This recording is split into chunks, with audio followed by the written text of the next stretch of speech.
लोग कहते हैं 7 चिरंजीवी हैं, जी। पर कुछ लोग ये भी कहते हैं कि इनसे ज़्यादा भी हैं। और one of the most interesting names जिसको कहा जाता है कि शायद 8वां चिरंजीवी है, वो है नारद मुनि। अब नारद मुनि को हमने बहुत कथाओं में देखा हुआ है, इधर से उधर, मतलब आज के ज़माने में देखें तो INB मिनिस्ट्री थे उस ज़माने की। बिल्कुल। पर क्या है उनकी कहानी और कहाँ से आए? आई थिंक ब्रह्मा जी के पुत्र थे, if I am not mistaken. हम पहली बात तो कि हम प्रथम पत्रकार की बात कर रहे हैं, है ना, दुनिया के पहले संवाददाता जी है ना, जो सब जगह जा पाते थे, सब लोगों की बात इधर से उधर करना ही उनका काम था। नहीं, नारद मुनि को हम चिरंजीवी में नहीं काउंट कर सकते अविनाश। उसका कारण है कि चिरंजीवी उन लोगों की बात हो रही है जो पृथ्वी में जन्म लिए हों, यहाँ पे रहे हों। जैसे कई लोग बोलते हैं कि नहीं 7 नहीं 8 चिरंजीवी हैं और 8वें का नाम मार्कंडे बोला जाता है, ऋषि मार्कंडे। वो भी गलत बात है। वो इसलिए गलत है क्योंकि देखिए, चिरंजीवी और दीर्घायु 2 अलग अलग शब्द हैं। चिरंजीवी का मतलब इमॉर्टल है, दीर्घायु का मतलब है वेरी अ लास्टिंग एज। तो दीर्घायु की बात आप करेंगे तो उसमें मार्कंडे आ जाएंगे, उसमें जटायु आ जाएंगे, उसमें जामवंत आ जाएंगे। ये सब लोगों की एजेस, इनको वरदान था बहुत लंबे लंबे एजेस का। कोई 2 युग जिया, कोई 3 युग जिया, लेकिन उनमें से कोई इमॉर्टल नहीं है। इमोर्टैलिटी का वरदान 7 लोगों को है। ये सब दीर्घायु वाले लोग हैं। अच्छा। इसीलिए आप जटायु की जामवंत की कहानी में जाएंगे तो आपको पता चलता है कि एक समय में जामवंत हनुमान से भी ज़्यादा शक्तिशाली थे। अच्छा। जामवंत बुजुर्ग थे जब रामायण चल रहा था, तो वो अपने मतलब लगभग आखिरी में थे, और उनका आखिरी ये था कि वो कृष्ण से भी लड़े। ओह अच्छा।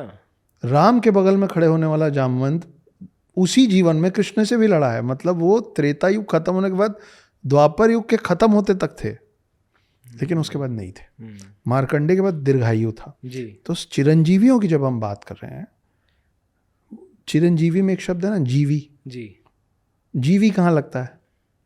जो यहाँ पैदा होता है जी। जीव जंतु जीवी। नारद चिरंजीवी में इसलिए नहीं आ सकते क्योंकि वो जीवी में नहीं आते। आप हमको समझना पड़ेगा। देखिए, हम कई बार आपने सुना होगा ना, रे इनके तो 33,000 भगवान है। हमारे 33,000 भगवान नहीं है, हमारे भगवान 3 ही हैं, ब्रह्मा विष्णु महेश। हाँ, वो देवी देवता हैं, ठीक है, और वो कोटि है। कोटि मतलब 33 प्रकार। कोटि मतलब करोड़ नहीं होता जी। अभी भगवान और देवों का फर्क क्या होता है, पहले अपन वो समझ लेते, फिर अपन नारद जी पे चलते हैं। क्योंकि this is I believe that ये ना ABCD है। हाँ। हमारे हिंदुत्व का जी। यही नहीं पता तो फिर आगे आप ABCD नहीं सिखा पाएंगे तो आप वर्ड्स लिखना और सेंटेंस बनाना सिखा ही नहीं सकते। बिल्कुल। भगवान क्या होता है? भ से भूमि, ग से गगन, व से वायु, व में आ की मात्रा अग्नि और न से नीर। ये फुल फॉर्म है भगवान का। जो भी शख्स इन 5 तत्वों को वश में करना जाने वो मेरे लिए भगवान हो जाता है, ठीक है जी। इसीलिए आप ब्रह्मा विष्णु महेश को भगवान मानते हैं, लेकिन आप कभी सूर्य भगवान नहीं सुने, आप सूर्य देव सुने। हाँ। पवन देव, वायु देव, ठीक है जी, जल देव, ये जो अग्नि देव, ये जो देव है ना, ये सब के ऊपर होते हैं भगवान। अब आप बोलेंगे कि पर गणेश जी भी तो भगवान है। गणेश जी तो शिव जी के लीनिएज है ना जी, तो मेरा खून तो उसी श्रेणी में गिरेगा। करेक्ट। तो उनकी बात नहीं हो रही, जो प्रथम नाम हो रहा है जी। अब आ जाते हैं नारद मुनि पे। तो नारद मुनि जो है वो आपने सही कहा कि ब्रह्मा जी की गोद में उनका वो हुआ था, ब्रह्मा जी की गोद से वो आए थे। और बहुत सारी इंटरेस्टिंग कहानियाँ हैं उनके बारे में। जैसे एक कहानी है कि राजा दक्ष जो थे, सती जी, शिव जी की पत्नी सती जी, उनके पिता का नाम था राजा दक्ष जी, जो भी ब्रह्मा के पुत्र थे, जो भी, हाँ, मतलब मानस पुत्र थे, ब्रह्मा के पुत्र थे। तो उन्होंने एक बार गुस्से में आके नारद मुनि को श्राप दे दिया कि तुम 2 मिनट से ज़्यादा कहीं टिकोगे नहीं। अच्छा। इसीलिए आप देखिए, कहीं भी आप देखें ना, वो आते हैं, अपनी बात रखते हैं, नारायण नारायण बोलते हैं, गायब हो जाते हैं। उनको ये श्राप है कि तुम टिक ही नहीं पाओगे। आप देखिए संवाददाता लोग, वो बेचारे चाहें तो भी एक जगह नहीं रह सकते, है ना, सही बात। वो किसी ना किसी पीछे कहीं ना कहीं दौड़ते रहते हैं, वो स्टैटिक नहीं रह सकते, ठीक है जी। चाहे आप कोई भी चीज़ के, आप मीडिया में हैं तो आप एक जगह बैठ के नहीं, करेक्ट, ठीक है, unless and until you are an anchor, and when you become an anchor then you are not a reporter. तो इनको प्रथम संवाददाता बोला गया, प्रथम पत्रकार बोला गया है ना। तो ये तो इनके श्राप से जुड़ी हुई बात है। एक और इंटरेस्टिंग बड़ी कहानी है नारद मुनि की, कि नारद मुनि हैं तो ब्रह्मा के पुत्र, लेकिन वो पूजते हैं विष्णु जी को जी, इसीलिए नारायण नारायण, नारायण मतलब विष्णु। हाँ, तो वो एक दिन नारायण नारायण करते हुए भ्रमण कर रहे थे और उन्होंने देखा विष्णु जी मुस्कुराते हुए पृथ्वी में किसी को देख रहे। तो वो गए, नारायण नारायण किसको देख रहे हैं आप?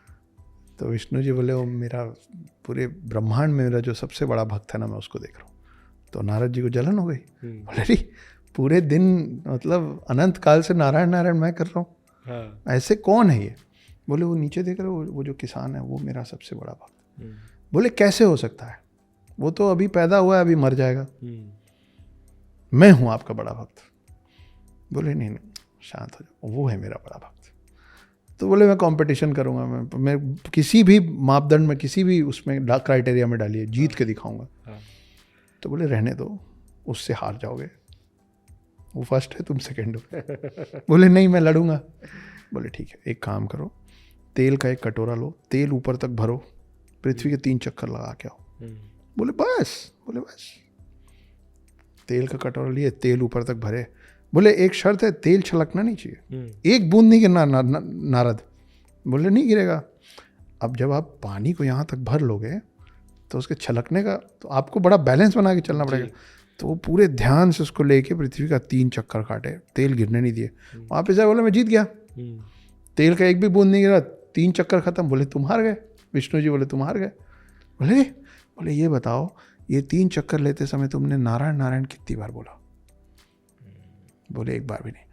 बोले वो जो किसान है ना, वो अपने पूरे उत्तरदायित्व, अपनी पूरी रिस्पॉन्सिबिलिटीज, अपना पूरा दिनचर्या निभाता है और एक बार मेरा नाम ले लेता है, वाह, वो जीत गया तुमसे। करेक्ट। तो ये कहानी है नारद मुनि की। इससे हम सीखते भी ये एटलीस्ट मेरी लर्निंग है कि चाहे कितना भी बिजी हो, दिन में थोड़ा समय भगवान के लिए निकालो। हाँ, और एक बार हाथ जोड़ लो तो। हाँ, भगवान ये थोड़ी ना बोलते हैं कि आप 6 घंटे बैठ के पूजा कीजिए। वो जिन लोगों का काम है 6 घंटे पूजा करना, वो करेंगे। आपका कर्म ही आपकी पूजा है। आप कर्म छोड़ के पूजा करेंगे तो भी भगवान गुस्सा हो जाएंगे जी, कि तुम अपना काम तो करो यार। जी, हैं सारे पूजा करेंगे तो पृथ्वी कैसे चलेगी? करेक्ट। तो ये है नारद मुनि की कहानी। बहुत सारी इंटरेस्टिंग कहानी है, पर हाँ चिरंजीवियों में उनको आप नहीं स्थान नहीं दे सकते हैं, क्योंकि वो भगवानों की श्रेणी, मतलब देवताओं की श्रेणी में आते हैं। वो रामायण से भी डायरेक्टली जुड़े हुए हैं। अच्छा। एक ऐसी कहानी है, मुझे ध्यान नहीं मैं कहाँ पढ़ा हूँ, पर है कि एक बार उनको एक बहुत खूबसूरत सुंदरी से लगाव हो गया और वो शादी करना चाहते थे। तो स्वयंवर चल रहा था, तो किसी और कारण से उस सुंदरी की शादी सिर्फ विष्णु से ही होनी थी। अच्छा। तो विष्णु एक रूप लेके आए और उस सुंदरी से शादी कर लिए। लेकिन नारद करना चाह रहे थे, तो ब्रह्मा जी और विष्णु जी मिलके क्या किए कि नारद को वानर का चेहरा दे दिया कि वो दिखे ही नहीं अच्छे। उस चक्कर में ऐसा हो गया। तब नारद जी ने विष्णु जी को श्राप दिया था कि मैं एक महिला को चाहता था और आपने मुझे उससे दूर किया है, मैं आपको श्राप दे रहा हूँ कि एक ऐसा वक्त आएगा जब आप इंसानी रूप में आएंगे जैसे मैं आया था, और आप जिससे प्रेम कर रहे होंगे आप उससे बिछड़ जाएंगे, और यही वानर चेहरा आपकी मदद करेगा। वाह, और रामायण रची है। तो ये पहला कहानी का शुरुआत वहाँ से होता है कि नारद। देखिए हम लोगों में ना ये बड़ी अच्छी चीज़ है, जैसे बाकी रिलीजन्स में इतनी लिबर्टी नहीं दी हुई। पुरानी सिनेमा, बच्चन साहब खुश तो बहुत हो गए, नाच तुम। हम लोग जाके अपने भगवान से लड़ लेते, क्योंकि हम लोगों का मानना शुरू से ये रहा है कि हमारे भगवान ऊपर नहीं रहते, हमारे भगवान हमारे बीच में रहते हैं। इसीलिए आप हर चीज़ की पूजा करते हैं। अभी आप और मैं उठेंगे, चलते चलते एक दूसरे से टकरा जाएंगे तो जी, क्योंकि हमारा मानना है एक दूसरे में भी भगवान है। बिल्कुल। वॉलेट से एक नोट गिरेगा तो लक्ष्मी जी हैं, तो सर में लगाएंगे। टेबल से पेंसिल गिर जाएगा तो सर में लगाएंगे, सरस्वती जी गिर गई, है ना। हाथी को गणेश जी से जोड़ दिया है, शेर को किसी से जोड़ दिया, गाय को किसी से जोड़ दिया, नंदी को किसी से जोड़ दिया, मोर को किसी से जोड़ दिया, चूहे को किसी से जोड़ दिया। तो सब में हमने भगवान डाल रखा है, बिल्कुल, है ना। तो हमारे भगवान हमारे बीच में रहते हैं, और हमारे भगवान इसीलिए रोते भी हैं। आप कहानियाँ उठा के देखिए, शिव रोए हैं जी, विष्णु तो जब जब अवतार लिए तब तब रोए हैं जी, ब्रह्मा भी रोए हैं। आपके आप जाके अपने तकलीफ का इजहार उससे करते हैं जिसके बारे में आपको लगता है कि वो मेरा दुख समझेगा। जी। आप उसी से जाके अपनी परेशानी बोलेंगे कि जो उसको झेल चुका हो, कि उसको समझ में आएगा कि मुझ पे क्या बीत रही है, क्योंकि फलाने पे बीती है। ठीक है जी। तो हमारे लिए हमारे भगवानों के साथ ना एक अलग तरीके का तालमेल है कि अगर मैं लड़ रहा हूँ, जैसे मेरे को कई बार, जैसे मैं कहीं बोला शिव, तो कई बार मैसेज में आता है कि शिव क्यों बोल रहे हो, शिव जी बोलो।